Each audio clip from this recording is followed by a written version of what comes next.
start with what is not in dispute. In the marshy south of Iraq, near the modern town of Tell Abu Shahrain, there is a low mound. It does not look like much. Wind, salt, and 4,000 years of silence have flattened it into a grey rise above the plain. But beneath that mound is the oldest known city on Earth that the people who built it called a city. Its name was Eridu. The archaeology is not speculative. British and Iraqi excavators dug Eridu in the late 1940s, under Fuad, Safar and Seton Lloyd, working for the Iraqi Directorate of Antiquities. What they found in the soil was a sequence, not one temple, but a stack of them. 18 distinct building levels, one set directly on top of the last, each rebuilt on the footprint of the one beneath it. The lowest belonged to the Ubaid period, before 5000 BCE. The highest reached toward the age of writing. For nearly 5,000 years, on a single patch of ground, people tore down a sacred structure and built it again in exactly the same place. That is the first fact worth holding. They did not move. Cities move, rivers shift, harbours silt up, trade routes change, enemies arrive, and populations relocate. The history of Mesopotamia is a history of cities rising and being abandoned. But the shrine at Eridu was not abandoned, and it was not relocated. Generation after generation returned to the same square of earth and rebuilt the same building above the buried ruins of the building before it. By the end, the accumulated platform had lifted the temple high above the plain, a ziggurat in the making, its earliest core hidden somewhere far below. The question the excavation could not answer was the simplest one. Why there? To the Sumerians themselves, the answer was not archaeological, it was cosmological, and it was written down. The Sumerian king list, copied and recopied across centuries, opens with a single sentence that frames everything that follows. After kingship descended from heaven, it says, the kingship was in Eridu. Eridu is the Sumerian spelling of Eridu. Before Uruk, before Ur, before Kish and Lagash and every city whose names fill the later record, there was Eridu. The first seat of kingship, the first city, the place where, in the Sumerian account of their own origins, ordered human life on the surface of the world began. This is where normal archaeology ends and something stranger starts. Because a people do not choose the location of their first city by accident, and the Sumerians did not describe Eridu as merely old. They described it as the seat of a god, and the god was Enki. His temple at Eridu carried a name, and the name is the reason this story exists. It was called the E-Abzu. In Sumerian, E means house or temple. The word is everywhere in the record attached to the name of nearly every shrine in the land. The second element is the one that matters. Abzu, the house of the Abzu. Hold that word. Do not rush past it. The Sumerians did not name their first and holiest temple after a king, a victory, or even a god. They named it after the thing it was built over. And the Abzu was not a building.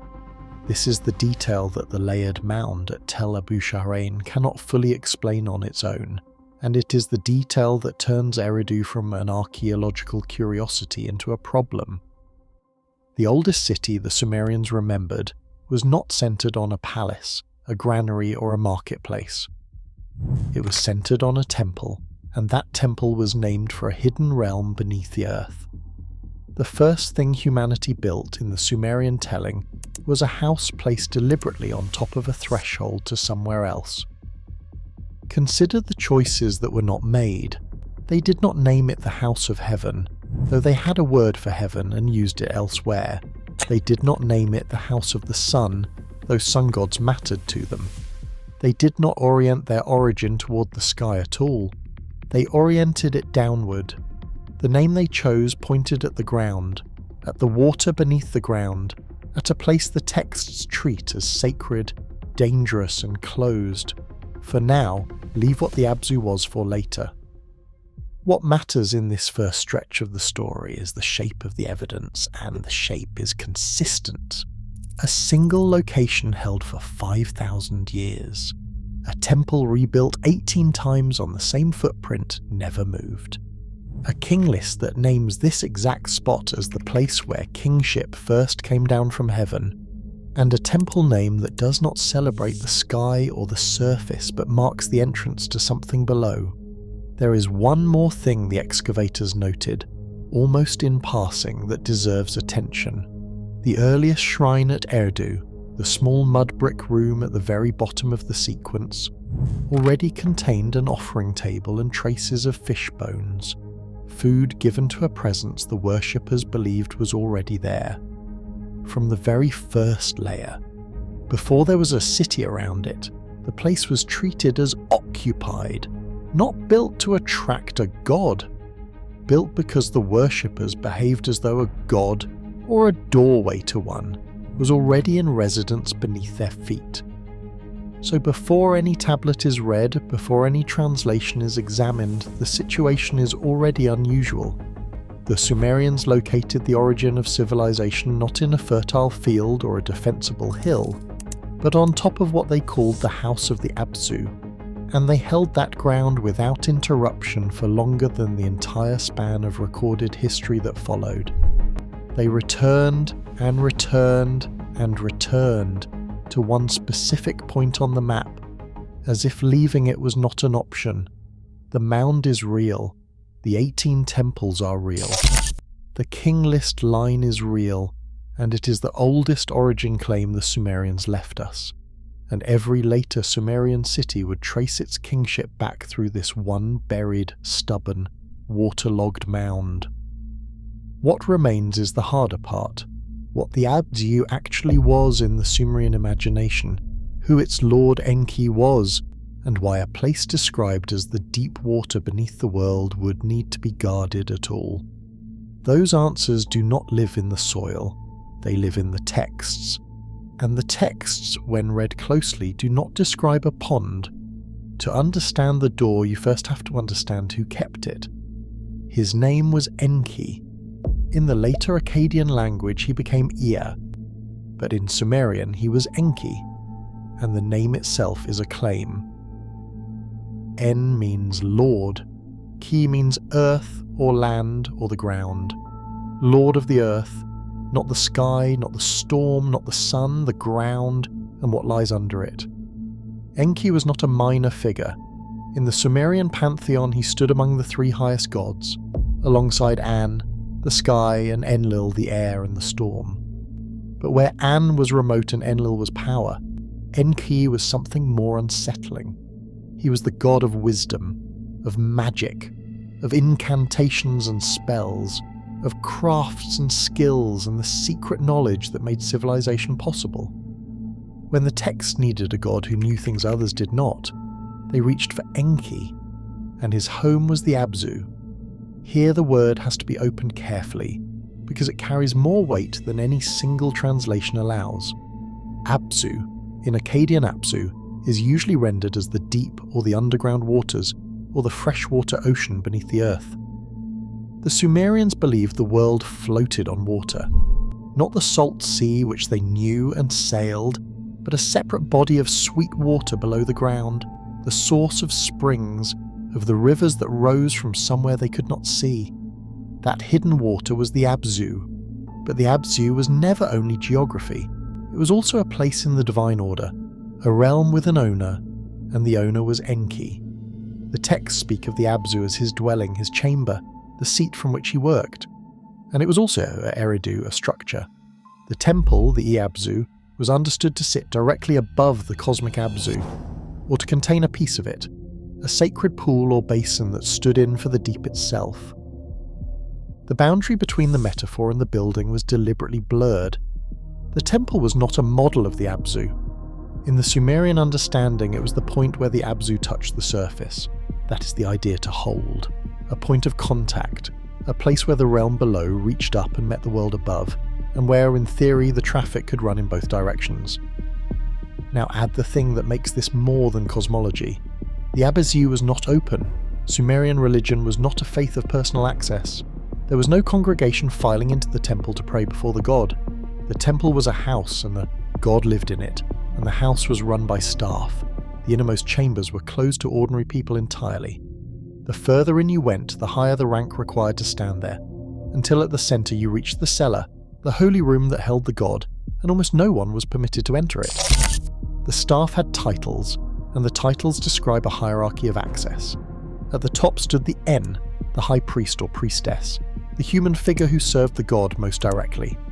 Below them were the Gudu priests, the purification priests, whose role was to be ritually clean enough to approach sacred objects and spaces. There were the Ishib, the libation and incantation priests, the ones who spoke the words that opened and closed ritual states. There were lustration priests, lamentation singers, and a long roster of specialists, each cleared for a specific distance from the wall. Read those titles again because they are not decoration. They are a security gradient. A society does not build an elaborate, ranked, ritually enforced system of who may stand how close unless there is something at the centre that proximity to is considered powerful or dangerous or both.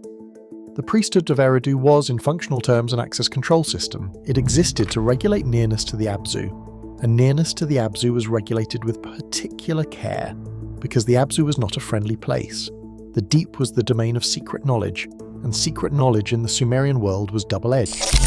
Enki was the keeper of the Me, and here a second untranslatable word enters the story. The Me, written with a single sign, are the divine powers, the underlying principles and offices of civilization itself. Kingship was a Me, priesthood was a Me. Truth, falsehood, weaponry, music, sexual intercourse, the crafts of the metalworker and the scribe, the very art of writing. Each was a Maya fixed decree that made the thing it governed possible. The Me were not invented by humans. They were issued from the divine realm, and the god who held them, who guarded them, who decided when they were released into the world, was Enki, in the Abzu, at Eridu. Sit with what that means. According to the Sumerians, the entire toolkit of organized human life, every craft and law and institution, was stored below the surface of the first city, in a sealed realm of water and wisdom, in the keeping of the Lord of Magic, behind a temple staffed by ranked priests whose entire profession was controlling who could come close. The door, then, was not only a threshold between the surface and the deep, it was the threshold between humanity and the source of everything humanity was permitted to know. This raises the question the rest of the story turns on, and it is worth stating plainly before any text is opened.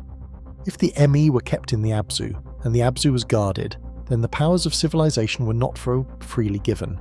They were administered, released in measured amounts to chosen recipients through a controlled point of contact by a priesthood whose function was the management of access. Someone decided what came up, someone decided what stayed down, someone decided who could stand near the basin that touched the deep and who could not. The Sumerians did not treat this as mythology in the loose decorative sense. They treated it as the literal structure of their oldest and holiest site, maintained for thousands of years on a single patch of ground. The mound was real, the hierarchy was real, the fear of the deep was real enough to encode in an entire profession. What was missing so far was the god's own voice. A text in which Enki himself describes the Abzu, names it, places himself inside it, and speaks of what flows out of it. That text exists, it survived, and it has been translated. The text is called Enki and the World Order. It is one of the longer Sumerian narrative poems, preserved across multiple clay copies, and it has been edited, transliterated, and translated by the Electronic Text Corpus of Sumerian Literature, ETCSL, the project based at the University of Oxford that made the corpus of Sumerian poetry publicly readable. This is not a mainstream fringe document.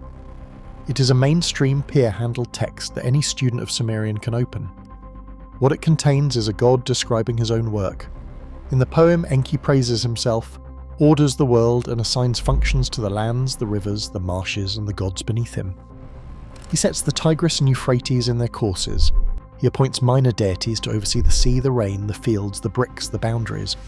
The poem is, in a literal sense, an account of how the organised world was put in order and by whom, and it tells you where he did it from. Enki speaks, in the Oxford translation, of his Abzu in Eridu. The phrasing matters.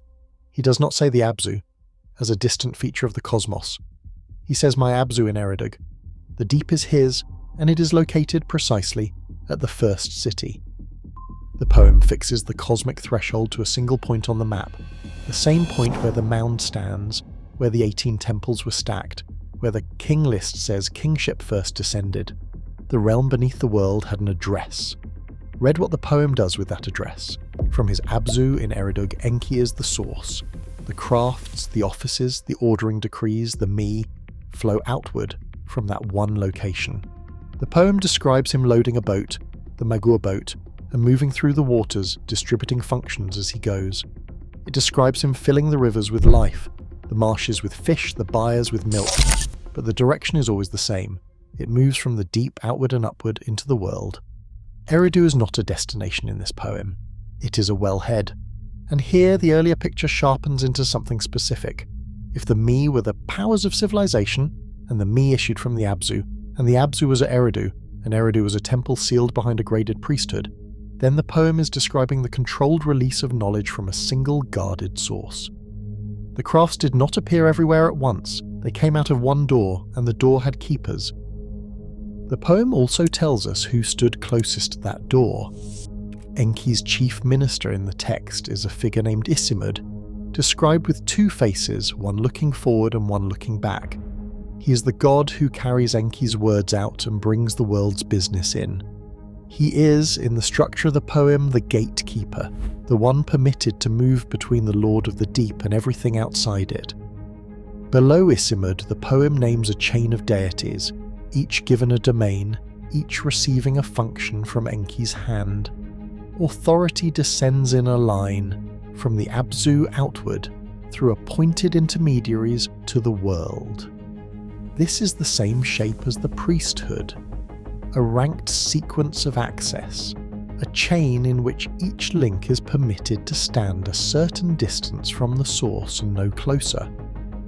Now hold the human side of it against the divine one.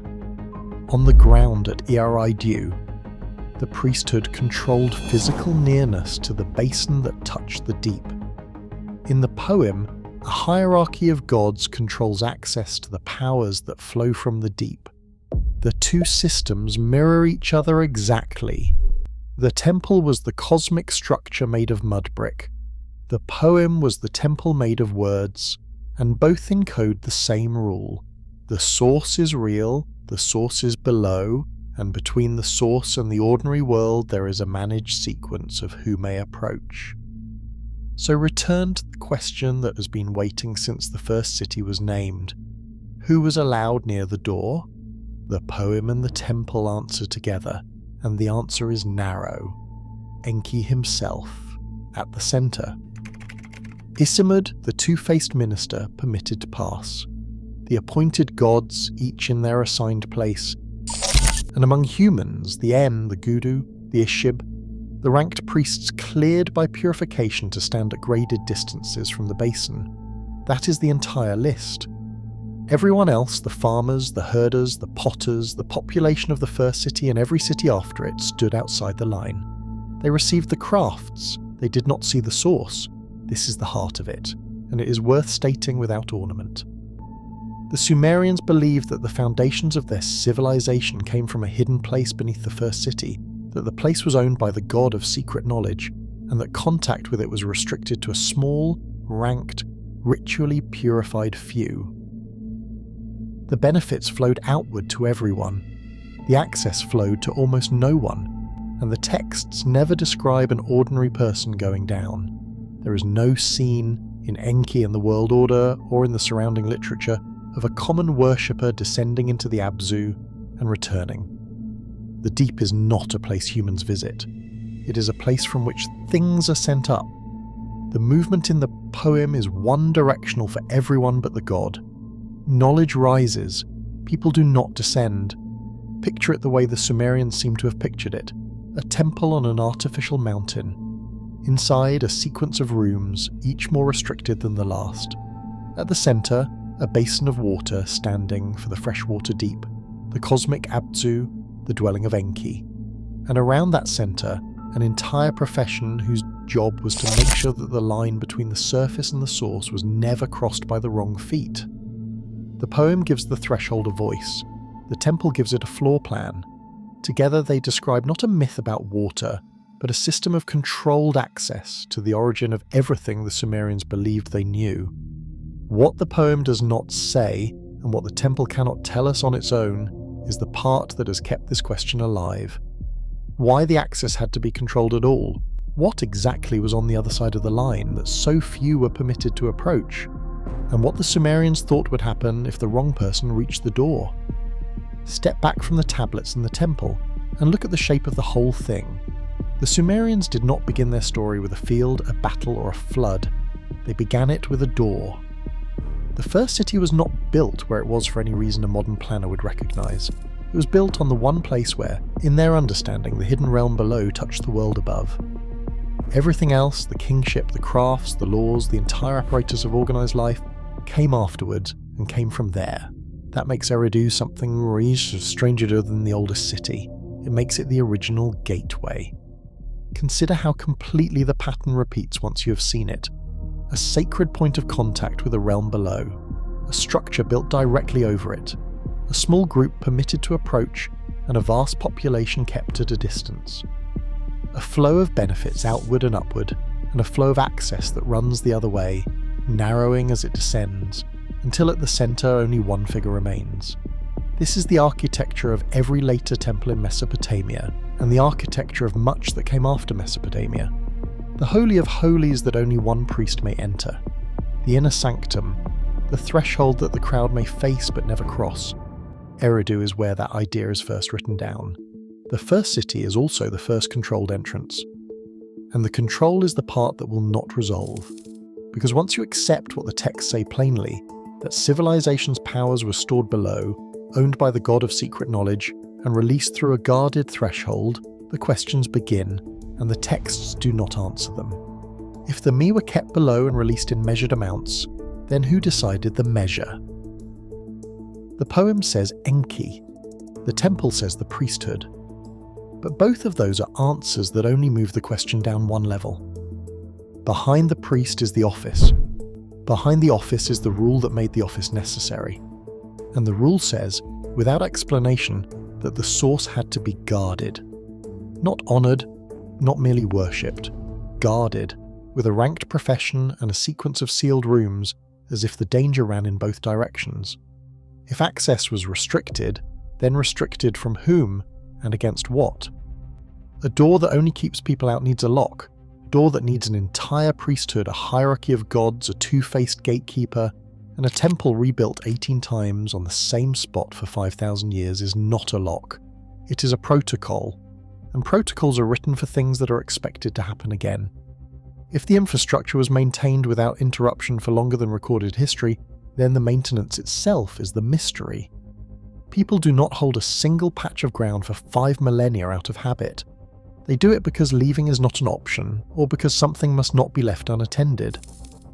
The Sumerians did not abandon Eridu when they built greater cities. They kept returning to the door, rebuilding the house above it, refilling the basin, restaffing the rooms, as if the worst outcome was not destruction, but an unguarded threshold. These are the questions the temple and the poem leave open. And notice what the texts never do. They never describe the door being opened from below by ordinary people who came back to tell the tale. They never describe the source being exhausted. They never describe the priesthood being dismissed as unnecessary. The arrangement is permanent. The guarding never ends. What was on the other side, the texts do not say. They describe the Lord of the Deep, the powers he kept, the agents who carried them out, and the line that almost no one crossed. They describe the structure of the secret with great precision, and the content of the secret not at all. That is the signature of something deliberately withheld.